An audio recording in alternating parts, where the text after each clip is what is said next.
Fa amma ulama'ul akhirati faya'innuna bisihhati al-qabula wa bil qabuli al-wusula ilal maqsud.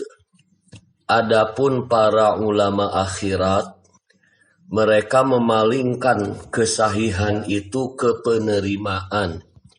Lalu dengan penerimaan itu ke pencapaian maksud. Wa yafhamuna annal maqsuda minas sawmi at-takhalluqu bi khuluqin min akhlaqillahi azza wa jal wa huwa as-samadiyah.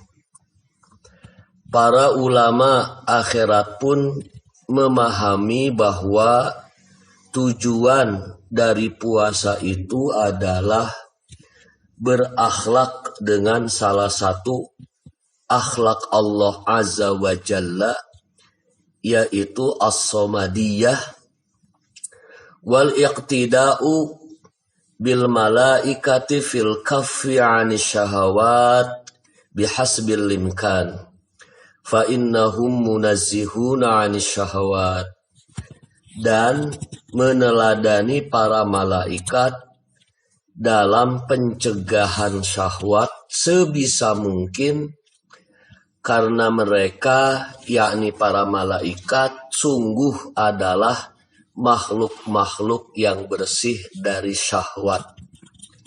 Jika para ulama fiqih lahiriah menetapkan syarat kesahihan dari puasa itu adalah berniat di malam hari, kemudian menahan diri dari makan, minum, dan memasukkan segala sesuatu ke dalam rongga dalam tubuh di sepanjang siang, menahan diri dari hasrat berjima di sepanjang siang, tidak melakukan tindakan mengeluarkan air mani, kemudian tidak muntah dengan sengaja di sepanjang siang, dan beberapa syarat lainnya, maka para ulama akhirat tidak demikian. Para ulama akhirat itu adalah para ulama yang mengarahkan segala ibadahnya ke tujuan-tujuan ukhrawi, bukan semata mengejar kesahihan satu amal berdasarkan syarat-syarat lahiriahnya semata.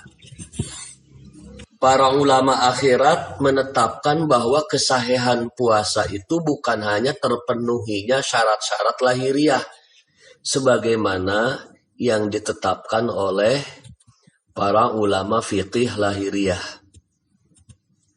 Namun juga kesahihan puasa itu adalah manakala puasa kita diterima oleh Allah Subhanahu wa ta'ala, dan diterimanya puasa kita oleh Allah Subhanahu wa ta'ala itu membuka jalan bagi kita untuk mendapatkan manfaat tertinggi dari kewajiban berpuasa. Apa itu maksud tertinggi dari kewajiban berpuasa? Maksud tertinggi yang ingin dicapai dari kewajiban berpuasa itu adalah kita mampu berakhlak, ya, mampu berakhlak dalam konteks makhluk, ya, sebagaimana akhlak Allah Azza wa Jalla, yaitu as-samadiyah. As-samadiyah itu kemahakuatan, kemahakukuhan, kemahasabaran, atau kemahateguhan. Melalui puasa, Allah menempa kita agar menjadi insan yang kuat, insan yang kukuh, insan yang sabar, dan insan yang teguh. Maksud tertinggi dari puasa juga adalah mampunya kita meneladani para malaikat dalam soal menundukkan syahwat. Karena para malaikat adalah makhluk-makhluk Allah yang telah bersih dari syahwat. Mungkinkah kita menjadikan para malaikat sebagai teladan dalam soal mengendalikan syahwat? Manusia punya syahwat, malaikat tidak punya syahwat. Bagaimana mungkin kita meneladani para malaikat dalam soal syahwat? Itu mungkin kita lakukan. Ya. Mengapa dan bagaimana tindakan meneladani para malaikat itu menjadi sesuatu yang mungkin? Itu karena wal insanu rutbatuhu fauqa rutbatil bahaim liqudratihi binuril aqli ala kasri syahwatih. Manusia itu derajatnya adalah di atas binatang karena kemampuannya dengan cahaya ilmu untuk menghancurkan syahwatnya. Manusia itu manusia itu di atas binatang. Derajatnya karena manusia bisa mencapai ilmu yang dengan ilmu itu ia akan dituntun bagaimana cara menghancurkan syahwat. Waduna rutbatil malaikati listila isyahawati alaihi wa kaunihi mubtaliyum bimujahadatiha. Dan manusia itu derajatnya di bawah malaikat karena manusia memiliki syahwat serta diuji dengan keharusan melawan dengan keras syahwatnya. Manusia derajatnya di atas binatang karena memiliki kemampuan untuk menghancurkan syahwat dengan tuntunan cahaya ilmu Allah. Di saat yang sama, manusia pun di bawah malaikat derajatnya karena manusia memiliki syahwat serta diuji oleh Allah dengan keharusan untuk melawan syahwatnya.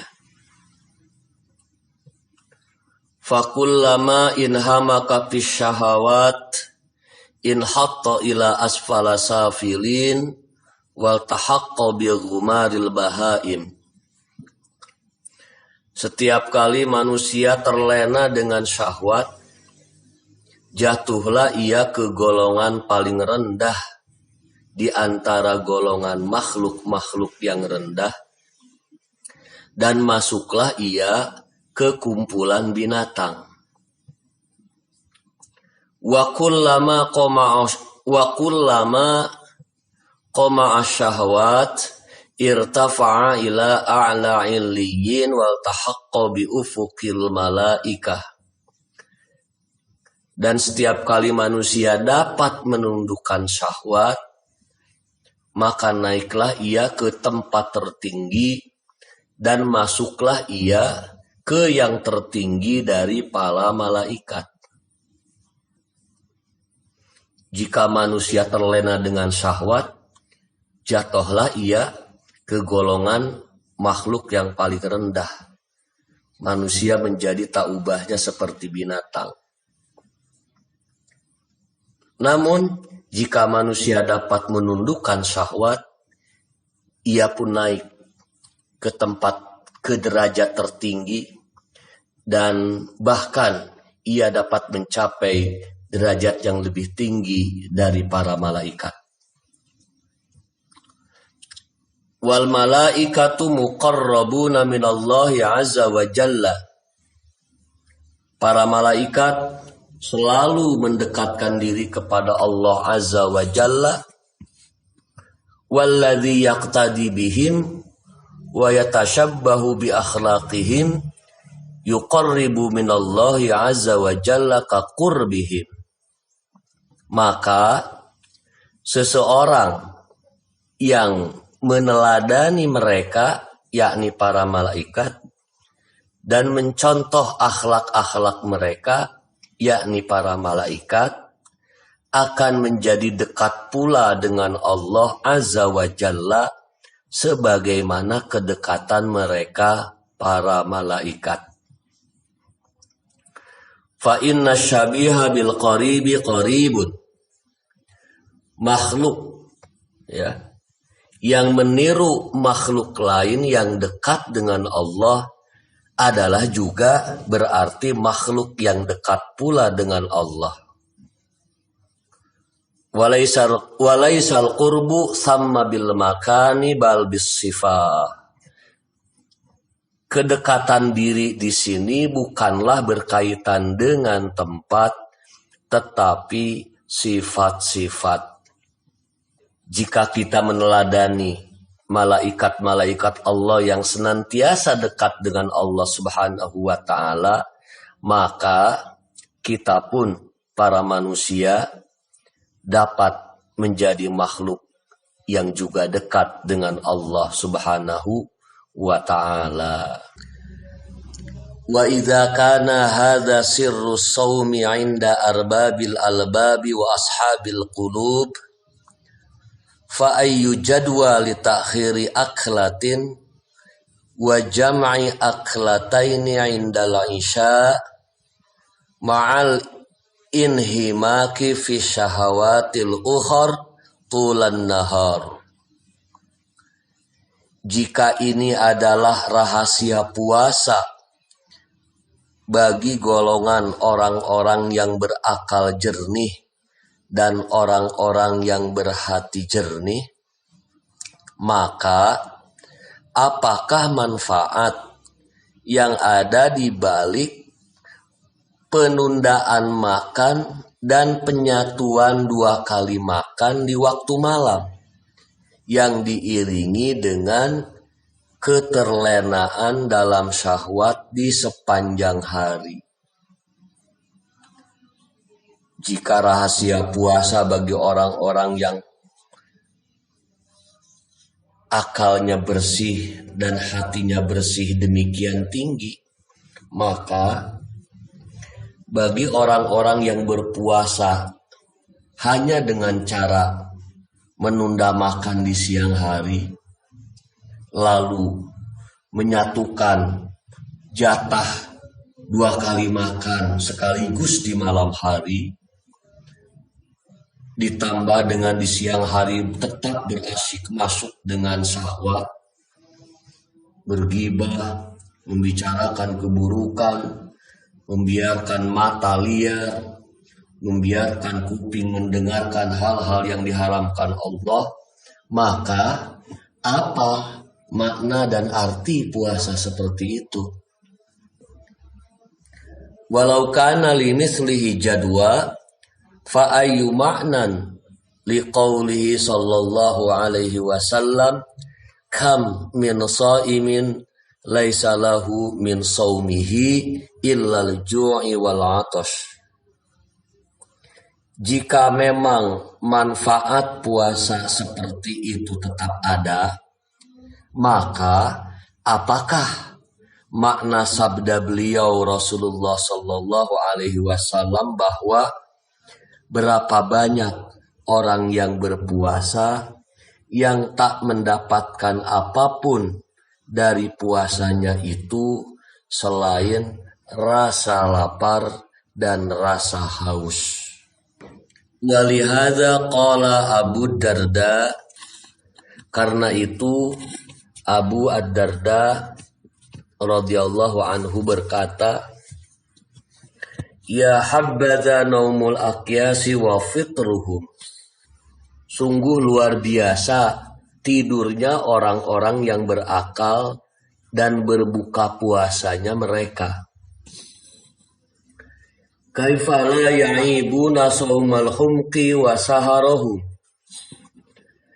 Bagaimana mereka tidak mencela puasa orang yang bodoh serta aktivitas mereka di malam hari. Wala dzarratum min zawi yaqini wa taqwa afdalu wa arjahu min amsalil jibali ibadatan minal muqtarin.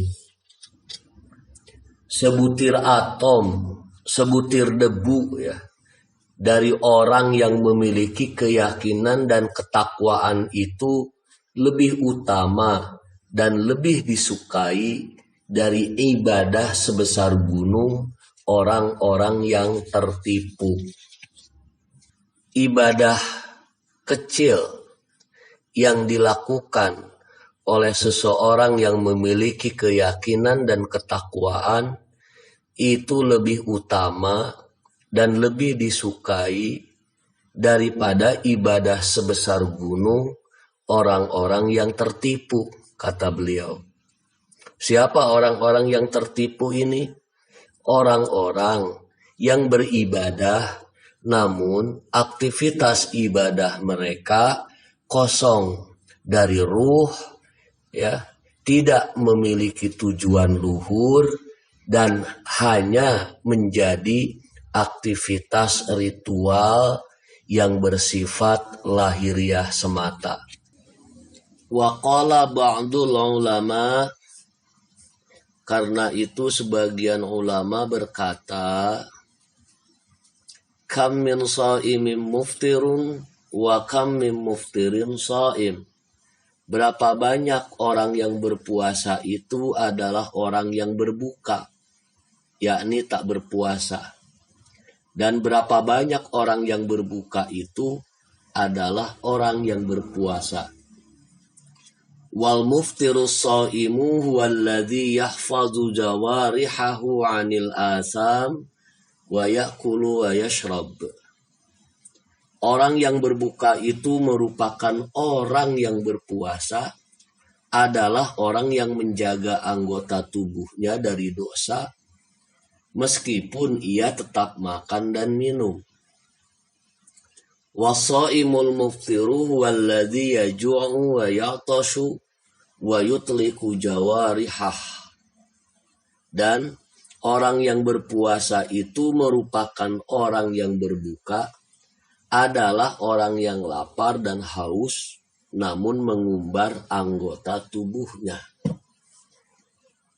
Berpuasa menahan diri dari lapar, haus, namun di saat yang sama kita mengumbar anggota tubuh kita melakukan dosa, itu sama saja dengan orang yang tak berpuasa.